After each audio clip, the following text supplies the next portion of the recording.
कि इतने समय तक गिरफ्तारी हो जाती है, तो हमारी भावना को जो ठेस पहुंची है कहीं ना कहीं वो थोड़ा खत्म होगी। राजनीति के लिए इंसान किसी अंग्रेज के दलाल का भी जन्म दिवस मना सकता है। ऐसा व्यक्ति जो भगवान श्री रामचंद्र जी को भगवान न मानता हो। दोस्तों बहुत बहुत स्वागत करता हूं आप सभी का।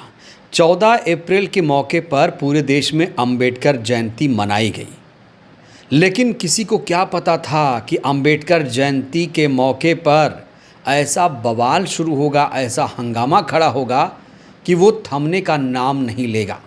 दलितों की राजधानी कही जाने वाले आगरा में बवाल मचा हुआ है। इस समय वहाँ पर हालात क्या हैं मैं आपको तस्वीरों के माध्यम से दिखाऊंगा, लेकिन खबर ये आ रही है कि जिन लोगों ने आगरा में कल अंबेडकर जयंती मनाई थी परशुराम चौक पर, उनके खिलाफ FIR दर्ज कर ली गई है। अब उन तमाम लोगों की गिरफ्तारी की डिमांड की जा रही है। बड़ा सवाल, कौन हैं वो लोग, किस संगठन से जुड़े हुए थे वो लोग जो परशुराम चौक पर अंबेडकर जयंती मना रहे थे। वहीं आचार्य प्रशांत को भी जान से मारने की धमकी मिल रही है।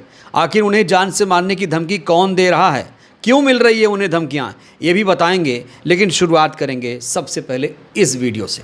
दोस्तों ये जो तस्वीर मैं आपको दिखा रहा हूँ, ये 14 अप्रैल की तस्वीरें मैं आपको दिखा रहा हूँ। तो दोस्तों सबसे पहले आप ये तस्वीरें देखिए। ये जो तस्वीर है ये आगरा से सामने आई है। यहाँ पर आप देख रहे हैं बहुत सारे लोग हैं जो परशुराम चौक पर चढ़े हुए हैं और नीला झंडा हाथों में लहरा रहे हैं। जैसे ही इन लोगों ने परशुराम चौक पर पहुँचकर नीला झंडा लहराया, ब्राह्मण समाज की भावनाएं आहत हो गईं। इसके बाद इस पूरे मामले को लेकर FIR दर्ज करा दी गई। इस पूरे मामले में मीडिया ने भी बड़ी भूमिका निभाई। इस पूरी खबर को आज तक ने पता है कैसे रिपोर्ट किया है। अगर आज तक की रिपोर्ट की माने तो आज तक ने कहा है कि परशुराम चौक पर चढ़कर भीम आर्मी ने उत्पात मचाया है, धार्मिक झंडे उतारे हैं, जातीय तनाव भड़काने की कोशिश की गई है। भीम आर्मी के कार्यकर्ताओं ने परशुराम चौक पर उत्पात मचाया, धार्मिक झंडे की जगह अपने संगठन के झंडे लगा दिए। इस घटना के बाद ब्राह्मण समाज में भारी आक्रोश है। इस पूरी घटना को लेकर ब्राह्मण समाज वाकई बहुत ज़्यादा आहत हुआ है। ब्राह्मण समाज बहुत ज़्यादा परेशान है, वो गुस्से में है, आग बबूला हो चुका है। ब्राह्मण समाज ने जैसे ही ये खबर पड़ी तुरंत वो परशुराम चौक पर पहुंच गया और कहा जा रहा है सिर्फ ब्राह्मण समाज ही नहीं बल्कि तमाम बीजेपी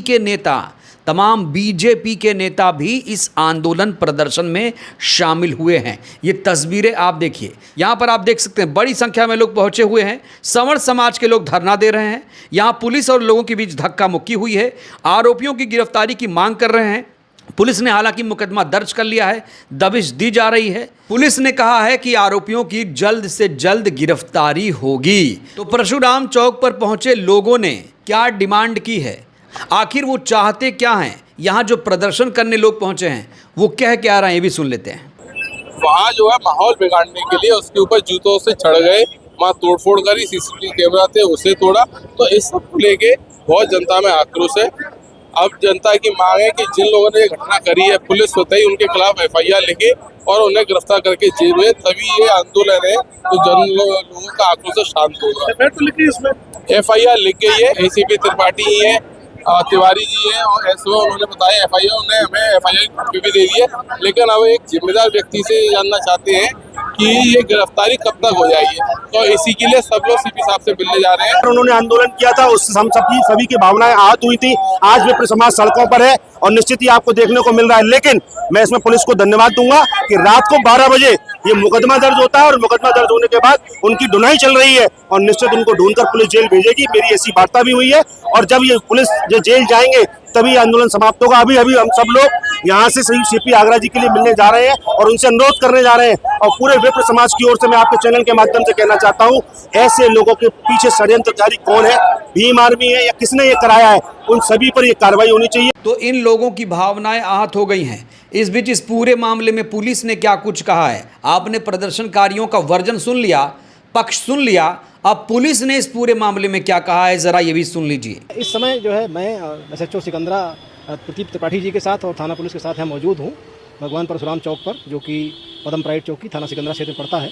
कतिपय मीडिया चैनलों पर गलत भ्रामक सूचना फैलाई जा रही है कि भगवान परशुराम की मूर्ति के साथ तोड़फोड़ किया गया है, जबकि वास्तविकता यह है कि यहाँ पर भगवान परशुराम की कोई मूर्ति नहीं लगी है। केवल उनके नाम पर परशुराम चौक है ये, और यहाँ का जो स्थिति है वो इसमें कोई छेड़छाड़ या तोड़फोड़ नहीं की गई है, और ये कतई झूठे सूचना फैलाई जा रही है। नहीं, ऐसी कोई बात नहीं है। अभी आज चूँकि बाबा साहब भीमराव अम्बेडकर जी की जयंती है, तो बहुत सारे जुलूस अपने शहर क्षेत्र में निकल रहे हैं। तो उसी जुलूस के दौरान कुछ लोग यहाँ खड़े होकर सेल्फी खींच रहे थे और कुछ ने फ़ोटो खिंचवा लिया था। यहाँ पर पहले भी भगवान परशुराम की कोई प्रतिमा नहीं थी और वर्तमान में भी नहीं है। भगवान परशुराम के नाम पर ये परशुराम चौक है, और जैसा पहले था वैसा आज भी है। यहाँ इसकी पूरी तरह सुरक्षित है। तो भ्रामक समाचार फैलाया जा रहा है ये। तो पुलिस को आपने सुना, पुलिस ने कहा यहाँ पर कोई भी क्षति नहीं हुई है, लेकिन प्रदर्शनकारियों का वर्जन अलग है, मीडिया का वर्जन अलग है, पुलिस का वर्जन अलग है। कुल मिलाकर अभी भी आगरा में आंदोलन, प्रदर्शन, धरना जारी है। और इस बीच इस पूरे मामले में आज़ाद समाज पार्टी ने आज तक की खबरों की कड़ी निंदा की।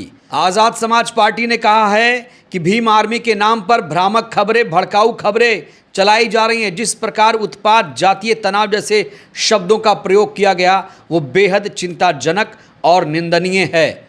यूपी पुलिस से डिमांड भी की गई है आज़ाद समाज पार्टी के द्वारा कि इस प्रकार की भ्रामक खबरें चलाने वाले संस्थानों के खिलाफ, मीडिया संस्थानों के खिलाफ कार्रवाई होनी चाहिए। बिना प्रमाण किसी संगठन विशेष का नाम जोड़कर सामाजिक वैमनस्य फैलाने वालों पर सख्त कार्रवाई होनी चाहिए। घटना की निष्पक्ष जांच होनी चाहिए। तो यहाँ पर आज़ाद समाज पार्टी ने कहा है कि भीम आर्मी का नाम ना जोड़ा जाए, भीम आर्मी का इस घटना से कोई भी संबंध नहीं है। तो आगरा के परशुराम चौक पर ब्राह्मण धरना दे रहे हैं, बीजेपी के नेता साथ दे रहे हैं। उधर जो यूपी सरकार है वो अम्बेडकरवादियों का वोट लेने के लिए 403 करोड़ की लागत से अम्बेडकर मूर्ति पर भी खर्चा कर रही है। क्या लगता है ऐसी स्थिति में जो अम्बेडकरवादी हैं वो बीजेपी को वोट करेंगे? वहीं इस समय सोशल मीडिया पर एक और नैरेटिव चलाया जा रहा है। कहा जा रहा है कि जो लोग अम्बेडकर का समर्थन कर रहे हैं वो हिंदू ही नहीं हैं, जो पेरियार का समर्थन कर रहे हैं, जो फुले का समर्थन कर रहे हैं वो हिंदू ही नहीं हैं। सबसे पहले ये वीडियो देखिए आप। अब अम्बेडकर ने क्या किया है? अम्बेडकर ने जो 22 प्रतिज्ञा ली थी उसमें कहा अम्बेडकर ने कि मैं ब्रह्मा विष्णु महेश इत्यादि त्रिदेवों पर श्रद्धा नहीं रखता हूं, सनातनी वर्णाश्रमोचित व्यवस्था को नहीं मानता था। तो ऐसा व्यक्ति जो भगवान श्री रामचंद्र जी को भगवान न मानता हो, अपितु जिसने इतने घृणित शब्दावली का प्रयोग किया कि कौशल्या जी को उनके दामाद ऋष्यशृंग से बेटा हुआ था, इतनी घृणित बात जिसने कही, उस व्यक्ति को ये धीरेन्द्र, ये नालायक प्रणाम कर रहा है। स्वयं को हनुमान जी का भक्त बताता हो, कृष्णचंद्र ठाकुर इसको हनुमान जी का अवतार बताकर गए हैं। ये चापलूसी। जिस व्यक्ति ने वर्णाश्रम व्यवस्था का विरोध किया, जिस व्यक्ति ने स्वयं अंग्रेजों की गुलामी की और गाली ब्राह्मणों को दी, जिस व्यक्ति ने सदैव सनातनी देवताओं का तिरस्कार किया, अपमान किया, हिंदुत्व को जिसने बीमारी कहा, सनातन धर्म को भारत की बीमारी कहा, जिसने वर्णाश्रम व्यवस्था को बीमारी कहा, जिस व्यक्ति ने यह कहा कि मैं ब्रह्मा विष्णु महेश इत्यादि देवताओं पर निष्ठा नहीं रखता हूं, उस व्यक्ति को धीरेन्द्र नमन कर रहा है। तो ये बाबा उन तमाम लोगों को कटघरे में खड़ा कर रहा है जो लोग फुले जयंती, अम्बेडकर जयंती मना रहे हैं। इस बाबा को ये नहीं पता है कि राष्ट्रपति ने अम्बेडकर जयंती मनाया, प्रधानमंत्री ने फुले जयंती, अम्बेडकर जयंती मनाया, और धीरेन्द्र शास्त्री ने भी अम्बेडकर को नमन किया। और इसी वजह से ये बाबा बहुत ज़्यादा परेशान है। इस बीच एक और वीडियो सोशल मीडिया पर वायरल हो रहा है जिसमें एक महिला बाबा साहेब का कैसे अपमान कर रही है। ये वीडियो दोस्तों आपको देखना चाहिए। इस महिला का नाम राखी सिकरवार बताया जा रहा है। शायद इस महिला को ये नहीं पता है कि बाबा साहेब महिलाओं के मुक्तिदाता थे। सुनिए ये क्या कह रही। तो हमें ना आज एक चीज और पता चली कि सस्ती लोकप्रियता और सस्ती राजनीति के लिए इंसान किसी अंग्रेज के दलाल का भी जन्म दिवस मना सकता है। जिन लोगों ने महाराणा सांगा पर टिप्पणी की हो, उन्हीं के समाज का समर्थन करते हुए कुछ ऐसे चटनीखोर नेताजी दिखाई दिए उनकी कोई, जिन्होंने सस्ती लोकप्रियता के लिए किसी अंग्रेज के दलाल की जन्म जयंती मना ली। हमें है 9 मई और 19 अप्रैल का इंतजार। 19 अप्रैल को है दादा परशुराम सिंह की जयंती और 9 मई को है महाराणा प्रताप जी की जयंती, मेवाड़ के सूर्य कहे जाने वाले महाराणा प्रताप जी की जयंती। इस बीच आचार्य प्रशांत भी अम्बेडकर विरोधियों के निशाने पर आ गए। आचार्य प्रशांत को इस समय जान से मारने की धमकी दी जा रही है। प्रसिद्ध दार्शनिक और लेखक आचार्य प्रशांत को एक बार फिर से मारने की धमकी दी गई है। ये धमकी जानते हैं क्यों मिली है? ये धमकी उन्हें इसलिए मिली है क्योंकि उन्होंने अम्बेडकर के सम्मान में एक वीडियो बना दिया था, इसीलिए उन्हें अब जान से मारने की धमकियां दी जा रही हैं। तो सोचिए कौन है वो लोग जिन्हें अम्बेडकर से दिक्कत है, जिन्हें संविधान से दिक्कत है, और क्या ऐसे नफरती लोगों के खिलाफ कार्रवाई होगी? और अगर नहीं होगी तो फिर कानून व्यवस्था का क्या हाल होगा। एक और तस्वीर मैं आपको दिखाने जा रहा हूँ, सोशल मीडिया से आई है। एक रामनवमी की तस्वीर है, एक अंबेडकर जयंती की तस्वीर है। रामनवमी के मौके पर देखिए कहीं भी झंडा तिरंगा नज़र नहीं आ रहा है, लेकिन अंबेडकर जयंती के मौके पर हाथ में झंडा तिरंगा भी है और बाबा साहेब का सम्मान भी किया जा रहा है। दोस्तों आपको बता दें 14 अप्रैल के मौके पर अंबेडकर वादियों ने धूमधाम से जब अंबेडकर जयंती मनाई थी तो उस समय बाइक रैली निकाली गई थी, डीजे भी बजाया गया था। तो सोशल मीडिया पर एक जातिवादी ने लिखा कि देश का कानून इतना लचर क्यों है, एक बाइक में 3 लोग, किसी के पास हेलमेट नहीं, ट्रैफिक पुलिस कहाँ है। तो इसी जातिवादी को एक और एक्स यूज़र ने जवाब दिया कि ये ज्ञान परशुराम जयंती पर भी देना भूलना मत। तो देखना होगा ऐसे जातिवादी लोग परशुराम जयंती के मौके पर चुप रहते हैं या फिर ऐसी ही भाषा में कुछ लिखते हैं। तो कुल मिलाकर आगरा में अभी भी प्रदर्शन जारी है और जो आंदोलन चल रहा है, कहा जा रहा है कि परशुराम चौक पर जयंती मनाने वालों की जब तक गिरफ्तारी नहीं हो जाती तब तक ये आंदोलन प्रदर्शन चलता रहेगा। पुलिस आश्वासन दे रही है, पुलिस ने FIR भी दर्ज कर लिया। अब देखते हैं इस पूरे मामले में आगे क्या कुछ होता है। आचार्य प्रशांत की भी मुश्किलें बढ़ी हुई हैं। बहरहाल दोस्तों इस वीडियो में इतना ही। इन तमाम खबरों को लेकर आप लोग क्या सोचते हैं, राय दीजिएगा। बहुत बहुत धन्यवाद।